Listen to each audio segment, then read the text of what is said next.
Il y a le racisme, il y a la xénophobie.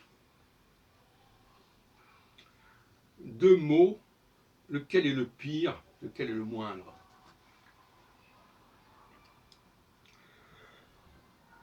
Souvent, l'autre jour, je disais que les questions raciales sont souvent présentées comme des questions religieuses. Mais elles peuvent être aussi présentées comme des questions de nationalité, d'origine, culturelle. Il y a toujours un biais pour présenter les choses.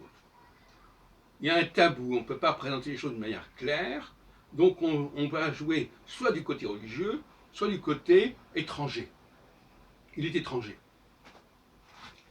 Mais parce qu'en réalité, on sait très bien ce qu'on en pense. Mais on dit ça comme ça, on s'exprime de cette façon. Alors, le religieux, ça crée l'islamophobie, par exemple, et l'étranger, ça crée la xénophobie. Tout ça, ce sont des palliatifs et des expédients. En réalité, et je n'irai pas très loin là-dessus, parce que je sais que c'est couvert par la loi et qu'il faut faire attention à ce qu'on dit. Une espèce de terrorisme intellectuel actuellement qui est en plein essor. Je dirais simplement qu'il y a un dilemme. Les gens sont passés devant un dilemme. Soit accepter quelqu'un parce qu'il parle français et qu'il est de nationalité française, mais qu'il est d'une autre race, en quelque sorte, ou refuser quelqu'un parce qu'il n'est pas de nationalité française, peut-être européen, etc., mais qu'il est blanc.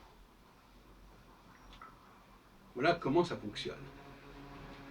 Alors il faudrait faire des sondages, faire des questionnaires pour savoir comment les gens fonctionnent par rapport à cette alternative. Qu'est-ce qui pèse le plus lourd?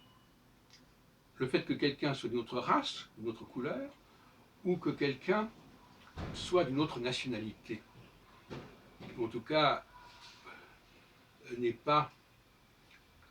soit pas en règle en quelque sorte. Voilà. Moi je parle en tant que sociologue, parce que je suis à la fois historien et sociologue, comme le propose l'école des annales. On ne peut pas faire d'histoire sans sociologie, parce que l'histoire elle a des lacunes, et la sociologie permet de combler ces lacunes.